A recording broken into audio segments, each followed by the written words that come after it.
Ano?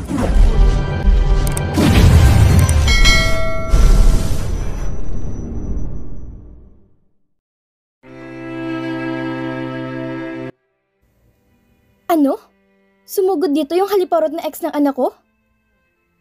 Hindi makapaniwalang tanong ni Tita Laura. Mami, calm down. Baka tumaas na naman ang BP mo. Sabat ni Kurt na nakaupo sa tabi ko. Opo, ma'am. Grabe. Sabi niya pa na buntis daw siya ni sir. Grabe, ma'am. Nakakagigil yung babaeng yun. Sagot ng isang kasambahay dito sa mansyon. Ano? Binuntis mong haliparot na yun, Kurt? What? No! I know myself, ma'am, na hindi ko siya nabuntis. I'm doing it safe and never we plan to do it, ma'am. Tuwing naiisip ko na may nangyayari sa kanila ng visit na yun, kumukulo ang dugo ko.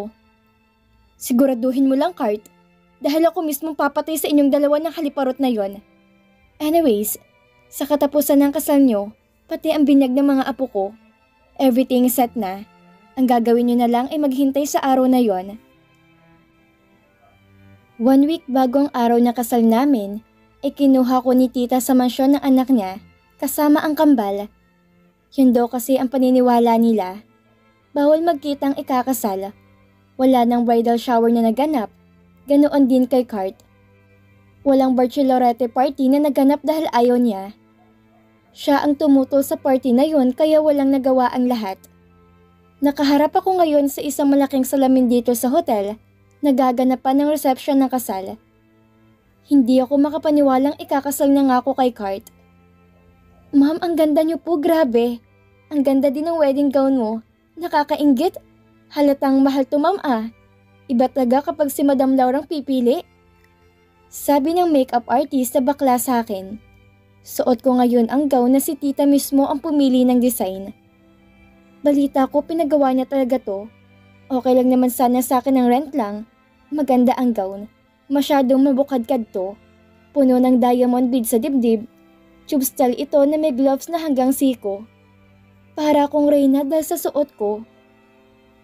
Malapit na pong mag-8, ma'am. Tara na po. Ani ng isang wedding organizer. Tumayo naman ako sa inuupuan ko sa harap ng salamin. Tinulungan nila akong bitbitin ng ibaba ng gown ko na sumasayad sa sahig. Grabe naman si tita. Feeling yata niya di po ko ngayon. Dumating kami sa simbahan. Isang puting limo ang sinakyan ko dahil yon ang gusto ni tita na maging bridal car. Hays, mayayaman nga naman. Sarado ang pinto ng simbahan. Yon kasi ang gusto ni tita para may grand entrance. May red carpet din na nakalatag mula sa loob hanggang dito sa labas. Nakita ko sila inay at itay na nakatayo sa may pinto. Hinihintay ako para ihatid sa loob ng simbahan, kung saan hinihintay din ako ni Kurt kasamang mga magulang niya. Ang ganda-ganda mo, anak. Bungad ni inay na naiiyak pagkalapit ko sa kanila. Hindi maghibi na ibi, magkahibi ako apil. Natatawang sagot ko na pinipigilan din ang pag-iyak. Hindi lang kami makapaniwala ng inay mo, anak, na ikakasal ka na nga talaga. Parang kailan lang hineheli pa kita sa mga bisig ko para makatulog. Madramang ani ni itay. Huwag kayo mag-alala, itay. Kahit naman may sariling pamilya na ako pa rin naman yung anak na nasiligayan na handang tumulong sa inyo at hindi ko kayo tatalikuran. Nakangiting sagot ko. Niyakap ako nilang dalawa. Namiss ko ang ganitong moment namin nila inay. Ma'am, papasok na po tayo sa loob. Ani ng organizer sa amin. Umayos naman na kami para sa pagpasok. Nakakawit sa braso ni itay ang isang kamay ko at ang isa naman ay nakahawak sa buki. Si inay naman ay nakatayo lang sa kabilang gilid ko na sumisinghot-singhot pa. Nang bumukas na ang pinto ng simbahan, ay bumungad sa amin ang sobrang ganda ng disenyo sa loob. Para itong kasal ng isang reyna at prinsipe. Puno ng mga puting bulaklak sa paligid. Nagsimula na kami maglakad na tatlo. Kinakabahan ako na ewan.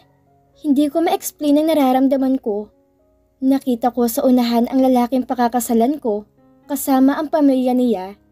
Si Lolo Anselmo na nakaupo sa wheelchair, si Tito Lucio na nakahawak sa bewang ni Tita Laura, si Carson at Kenzo na bitbit ang kambal, at si Jake na penting nakatayo sa gilid ng lolo nila.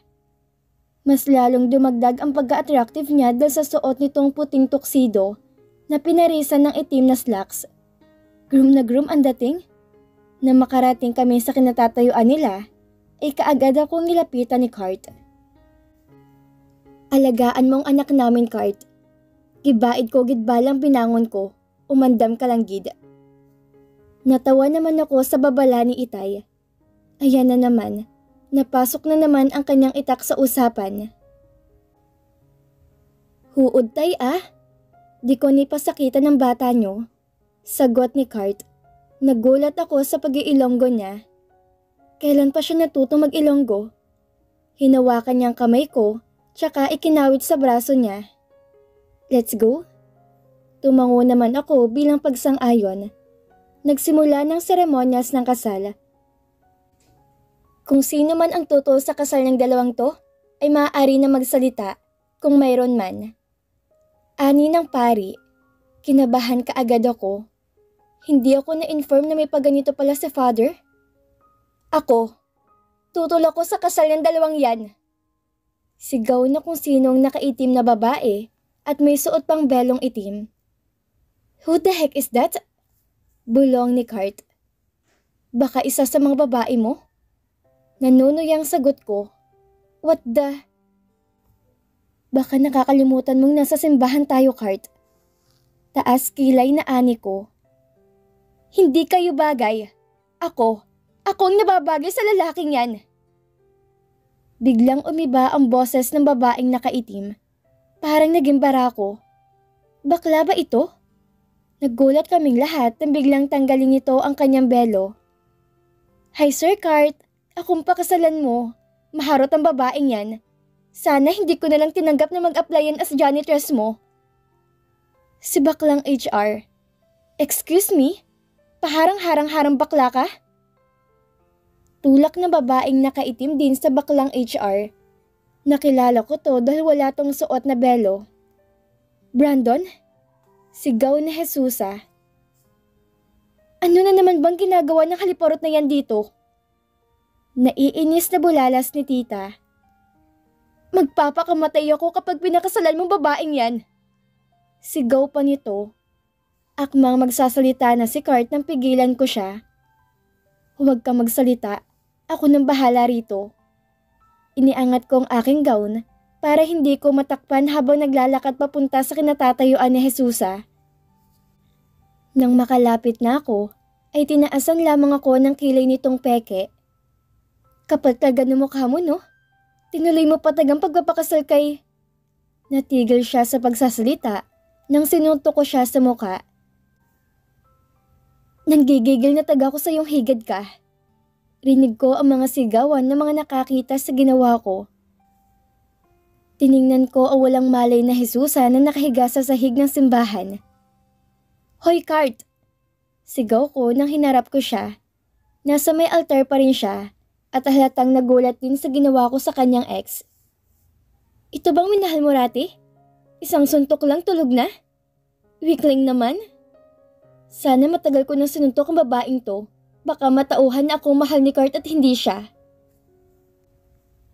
Naglakad kaagad ako pabalik sa altar, kung saan nakatayo si Cart na hanggang ngayon ay hindi ko alam kung anong i-react.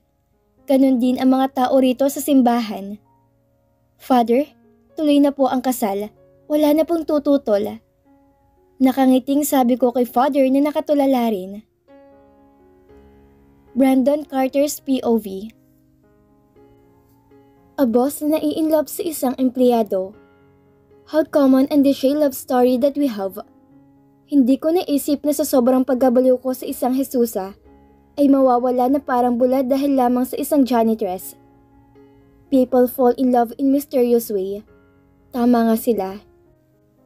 Sobrang misteryoso nitong gumalaw na hindi mo napapansin na ang taong hindi mo inaakalang mamahalin mo ay siya pang magiging kababaliwan mo pagdating ng panahon. Simula nung una ko siyang nakita noong nabunggo kong snatcher na kumuha ng kanyang bag, Hanggang sa magkita kami ulit dahil nag-apply siya bilang janitress ng kumpanya ko. Nung una gustong-gusto ko lang siyang inisin dahil sa nakita ko ang bag niyang puno ng panty. Kailanman ay hindi ako nahilig magbiro sa isang tao. Not until I met her. Ewan ko ba? Nakakaramdam ako ng saya tuwing nakikita ko mukha niyang naiinis. Pagpasok ko sa maintenance quarter ay may narinig akong nag-uusap. Kanina pa ako tawag ng tawag sa head nila kasi may papalinis ako na pantry ko sa opisina. Ngunit walang sumasagot. Huy, hindi ah. Nagtanong lang naman kung ano. Rinig kong sagot ni Panty Girl. Nakita kong kausap niyang isa sa mga janitress dito sa kumpanya ko. I'm not that familiar sa mga empleyado rito, lalo na rito sa mga naka-assign sa maintenance. Kaya hindi ko kilalang kausap niya. Na ano? Totoo bang single siya? Ganun? Tama. Hindi kasi kapanipaniwala eh. Sa mukha niyang napakababaero. Single? Naku, scam yan. Scam. So they're talking about my love life? Scam? What? Me? Babaero? Sabat ko sa usapan nila. Napalingon silang dalawa sa kinatatayuan ko. Nang nakita ko'y parang binuhusan ng malamig na tubig ang dalawa. Halata sa mga mukha nila ang gulat at takot ng nakita ko. Sir, napadalo po kayo. Natatarantang bati ng kasama ni Panty Girl. Kanina pa ako tawag ng tawag sa telepono rito sa maintenance, pero walang sumasagot. Tapos itong naabutan ko? Tulog pala kayo walang sumasagot? May gising nga pero pinagchichismisan naman ako. Enjoying yourself talking behind my back, ladies? Kagat-labing yumuko si Panty Girl sa sinabi ko. Sorry po Sir Cart, hindi na po mauulit. Paghingi ng tawad ng kasama niya. And what miss? Scam? Yung relationship status ko scam? Babaero? Paano mo naman nasabi miss? Whoever you are, manghuhula ka ba?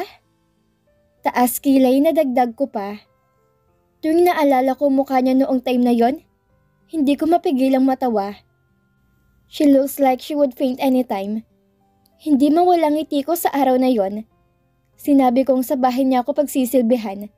At ang kamalas-malasang nangyari na huli kami ng mga magulang ko sa opisina ko na magkapatong nung gabing naglasing ako. Doon na nagsimulang hindi maipaliwanag na nararamdaman ko. Noong gabing naghahalikan kami dahil sa kalasingan ko, nanggaling ako sa pantry ng opisina ko noon.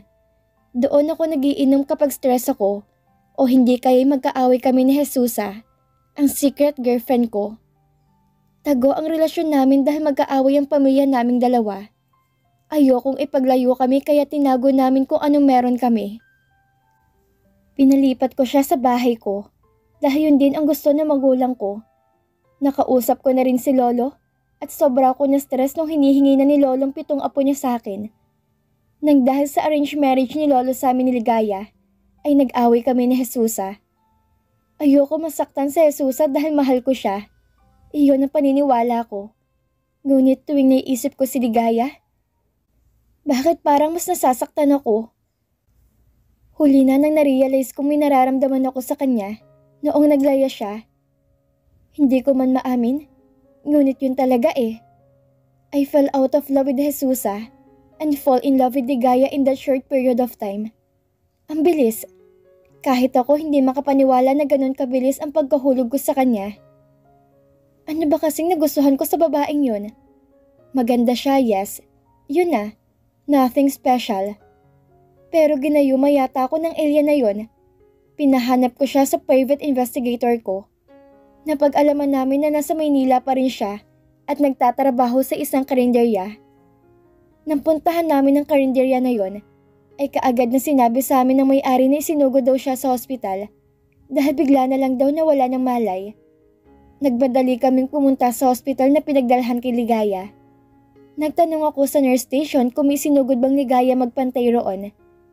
Tinuro naman ng nurse kung anong room na confine si Ligaya.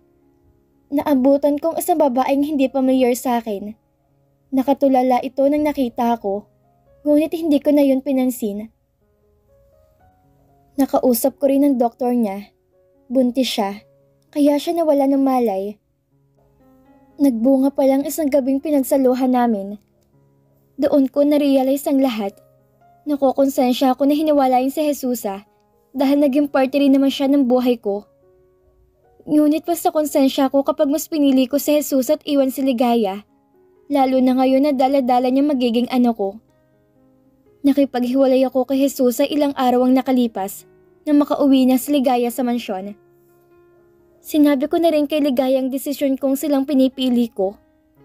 Hindi ko na sinabing nararamdaman ko sa kanya dahil gusto ko sa kanya kapag sigurado na ako. Naging okay ang lahat simula nung gabing nag-usap kami ni Ligaya. Ewan ko ba kung matutuwa ko o maiinis nang nalaman kong akong pinagdilihian niya. Sabi ni Mommy, habaan ko pa raw ang pasensya ko dahil normal yon sa buntis. 5 buwan ang tiyan niya na malaman kong kambal ang anak namin.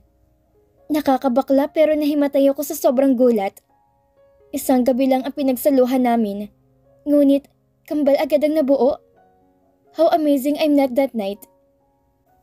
Nang kabuwanan niya, ay mas lalo akong napahigpit sa kanya. Lagi akong nasa tabi niya. Nakasuot ako lagi ng mask dahil naiinis siya sa mukha ko. Isang trahedya ang nangyari nung araw niya sumakit ang tiyan niya sa opisina ko. Naaksidente kami habang nasa biyahe patungong ospital. Nakoma ako at nawala ang paningin. Matagal bago muli akong nagising. Sabi nila inoperahan kaagad ang kanang mata ko para pagising ko'y okay ng lahat. Masaya ako dahil ligtas ang mag-ina ko at mas lalo akong naging masaya dahil nabigyan ako ng pangalawang buhay para makasamang magiging pamilya ko. Naramdaman kong tinapik ako sa balikat ni Daddy. Nakatayo siya ngayon sa tabi ko kasama sina Lolo, Mami at mga kapatid ko na hawak-hawak ang aking mga anak. Natigil ako sa pagbabalik tanaw sa mga nangyari sa amin ni Ligaya nang bumukas ang pinto ng simbahan. Niluwa nito ang kanino ko pang hinihintay. Ang babaeng pakakasalan ko, ang babaeng ina ng mga anak ko, at ang babaeng gusto kong makasama habang buhay. Nakatulala ko sa kanya habang naglalakad sa ilang simbahan kasama ng kanyang magulang. Sobrang ganda niya. Mas lalo kong nauhulog. Shit! So whip. Nakakabakla. Nang naibigay na siya sa akin ng kanyang magulang, ay niyaya ko na siya papuntang altar. Tinanong ng pari kung may tutol ba sa kasal namin. Medyo nakaramdam ako ng inis dahil sa tanong na yon ni Father. Ang tagal naman simula ng seremonyas, naiinip na ako. Gusto ko nang masolong asawa ko. Asawa ko. Ang sarap sa pakiramdam na banggitin ang salitang asawa ko. Asawa ko na siya. May isang taong nakaitim na sumigaw na tutol siya sa kasal. Akala namin babae dahil sa suot nito at sa boses niyang matinis. Ngunit na nagsalita ito ay napag-alaman naming bakla. Tinanggal nito ang belo niya. Nakilala ko agad kung sino to. Siya ay naka-assign sa HR department. I thought he's a guy. Dahil tuwing nakakausap ko siya, lalaking-lalaki naman. Mas nagulat pa kami nang bigla ang sumulpot din si Jesusa sa kasal namin. Tutol din siya sa kasal namin ni Ligaya. Magpapakamatay daw siya kapag tinuloy ko ang kasal. Sasagot na sana ako nang pigilan ako ni Ligaya. Nagtaka naman ako sa gagawin niya. Binuhat nito ang gown niya at naglakad papalapit kay Jesusa. Kinabahan ako dahil baka kung anong gawin niya. May pagkasadis sa si Ligaya kaya kinabahan ako. Hindi ko masyadong narinig ang sinabi ni Jesusa. Nagulat kaming lahat nang bumagsak sa sahig ng simbahan si Jesusa dahil sa lakas ng suntok ni Ligaya. Nagsigawan ang mga taong nakakita sa ginawa ni Ligaya. Sobrang lakas yata ng pagkakasuntok niya dahil tulog kaagad si Jesusa. Natulala ako. Hindi ko alam kung anong i-react. Narinig ko pa ang sabi ng tatay ni Ligaya. Sus, anak ko yan, anak ko yan. Proud na sabi nito. Mas nagulat pa ako sa pagtawag ni Ligaya sa akin. Hoy Kart! Napalunok ako sa paraan ng pagsigaw niya Galit pa siya sa akin? Ito bang minahal mo rate? Isang suntok lang tulog na? Weakling naman? Ani nito, saka naglakad papalik dito sa kinatatayuan ko. Nakangiti na ito. Kinindatan pa ako nito na hanggang ngayon ay gulat pa rin sa ginawa niya. Napansin ko ring tulala ang pari na magkakasal sa amin. Kaya kinuha na ng ligayang atensyon nito para magsimula na. Father, tuloy na po ang kasal. Wala na pong tututol. Nakangiting sabi nito na anime walang nangyari. Alas 9 na ng gabi kami nakabalik sa hotel na pagtutulayan namin pansamantala para sa unang gabi naming mag-asawa. Marami kasing bisita kanina sa reception, kaya pinagbigyan muna namin. Nakabihis na kami ng pangtulog na 2 at kasalukuyang magkatabi sa malaking kama rito sa kwarto ng suit na kinuha namin. Tiningala niya ako saka tinitigan sa mga mata. Hinaplos niya ang mukha ko gamit ang kaliwang kamay niya. Grabe, asawa na ba talaga kita? Parang hindi ako makapaniwala. Dati lang crush na crush lang, tapos ngayon umabot na sa asawa. Hindi makapaniwalang saad nito. Natawa kaagad ako sa sinabi niya. Kung alam mo lang, hindi lang ikaw nakakaramdam niyan. Masyadong malayo siya sa standards ko pagdating sa babae. Ngunit ito ako ngayon, hulog na hulog sa kanya at hindi na makaahon pa. Wait, may naalala pala ako. Ano yon? Takang tanong niya. Napangisi naman ako. Bad Cart, so bad. Yung sinabi ko sa hospital nang nagising ako, you forgot? Ani ko. Habang unti-unting pumapatong sa ibabaw niya, nakita ko ang gulat sa kanyang mukha dahil sa ginawa ko. Natawa akong lalo. Ano ba? Umalis ka nga riyan? Tinulak niya ako paalis sa ibabaw niya. Ngunit hindi ako nagpatinag at mas diniinan ko pang pagkakapatong ko sa kanya. I told you na babawi ako, right? Well, now is the time. Brace yourself. Bulong ko sa tenga niya, saka siya simulang halikan sa leeg. Brace yourself, Ligaya. Aabutin tayo ng umaga sa gagawin natin. 5 pa ang kulang na hinihingi ni Lolo. Sinimulan kong hubarin ang suot niyang pantulog. Ang inespe kong susuotin niya sa first night namin ay sexy nighties. Pero iba ang suot niya ngayon. Nakapajama siya, balot na balot. Cart! Ungol nito sa ginagawa kong paghalik sa leeg niya habang naglalakbay ang mga kamay ko sa kanyang katawan. I love you, sambit ko. Napatigil siya sa pag-ungol at tiningnan ako sa mga mata na gulat sa narinig. Ulitin mo nga. I love you, mahal kita. Nakita ko kung paano dumaloy ang mga luha niya sa kanyang mga mata. Kaagad kong pinunasan yon. Ilang beses mo palang sinabi yan sa akin. Hanggang ngayon hindi pa rin ako makapaniwala. Naiiyak na ani niya. Sorry, natorpe ako, okay? Mahal kita. Mahal na mahal. Late ko nang na-realize ang nararamdaman ko sa'yo. But I'll assure you, kahit mag-asawa na tayo, araw-araw kitang liligawan. Hindi kita naligawan noon kasi panira si na mami eh. Natawa siya sa sinabi ko. Kinurot ko naman ang ilong niya. Mahal na mahal din kita, Cart. Thank you sa lahat. Worth it lahat ng pagdadrama ko. Sa akin ka rin pala babagsak. Saad niya. Gaya nito? Medyo iniangat ko ang aking katawan at mahinang ibinagsak sa ibabaw niya. Visit, ang manyak mo talaga. Sabay palo sa balikat ko. Humalakhak ako sa reaksyon niya. God, nakakaadik ang mukha niyang napipikon. Hinalikan ko siya ulit. I feel completed right now. The happiness I've been seeking for, nandito na sa harap ko. Nagkamali ako ng minahal noon. Akala ko si Jesusan ng huli. Ngunit hindi pala. Nasaktan man ako. Ngunit kaagad namang dumating ang para sa akin. Ang taong nilaan ng Panginoon para sa akin. Ang taong kukumpleto sa akin. May mawawala, may dumarating. Ito ang isang lesson sa buhay na narealize ko nang nahulog ako kay Ligaya. At ang mas natutunan ko sa kanya ay hindi importante ang yaman. As long as you're happy with the people that you love, mahirap man o hindi, ang pamilya ay hindi dapat tinatalikuran. Ligaya's POV. Mami! Sigaw ng anak kong si Branson habang tumatakbo palapit sa akin. Ako kasi ang sumundo sa kanila ngayon sa school. Busy ang daddy nila at naka-day off din ang driver ng kambal. 7 taon nang nakalipas simula noong ikasal kami ni Kurt. Sa loob ng 7 taon na yon, ay ramdam ko ang pagmamahal ni Kurt sa amin ng mga anak niya.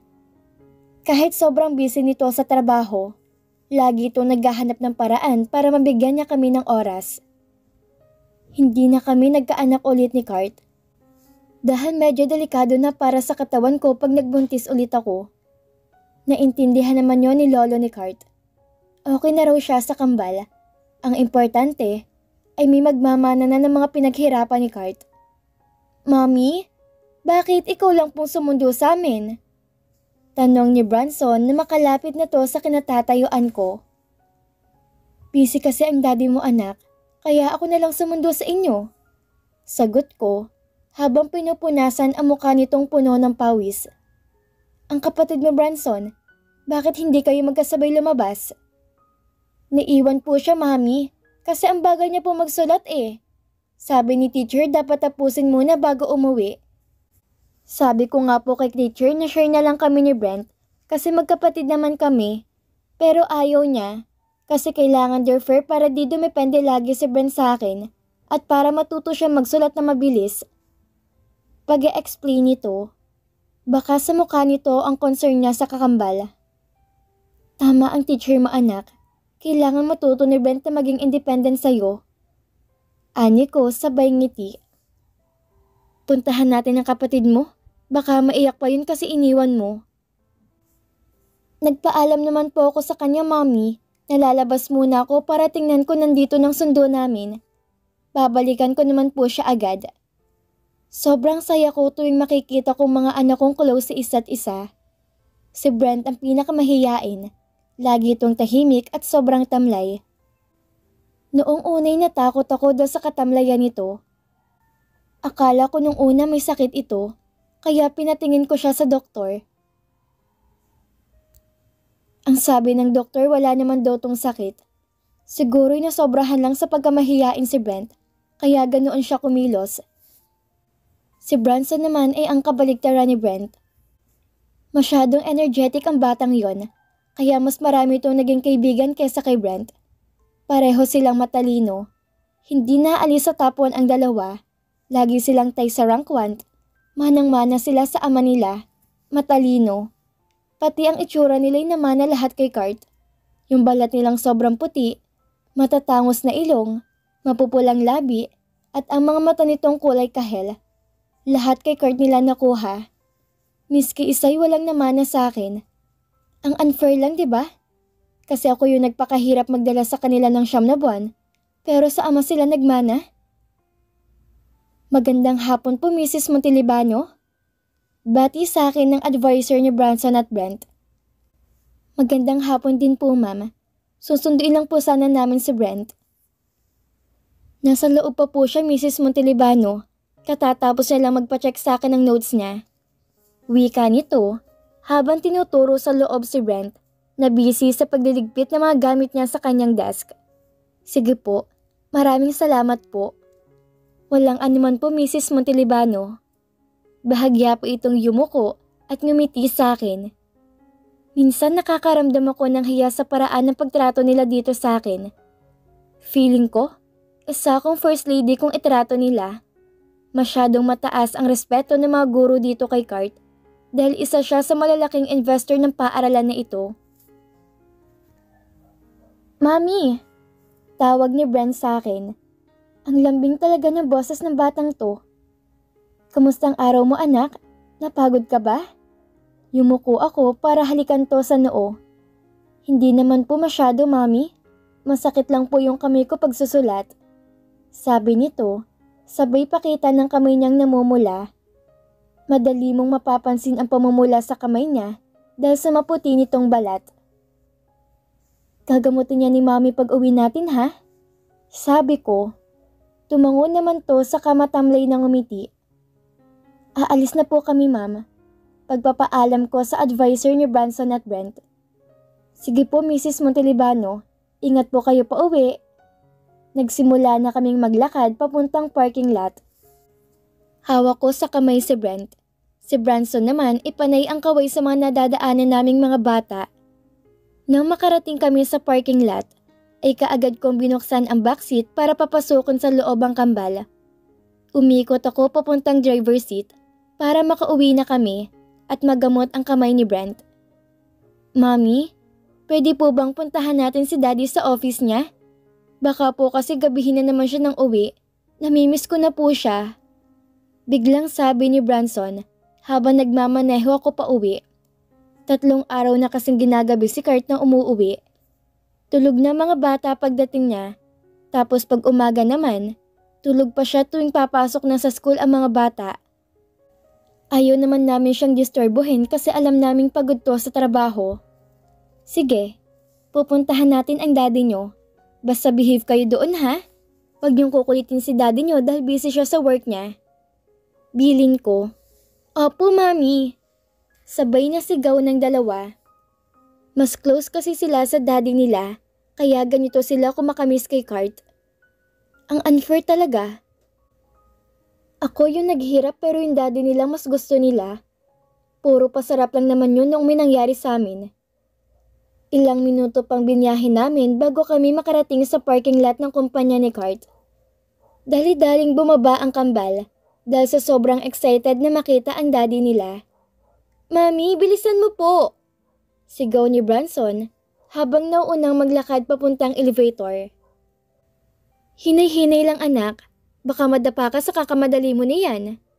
Natatawang sabi ko. Excited na po kaming isurprise si daddy mami eh.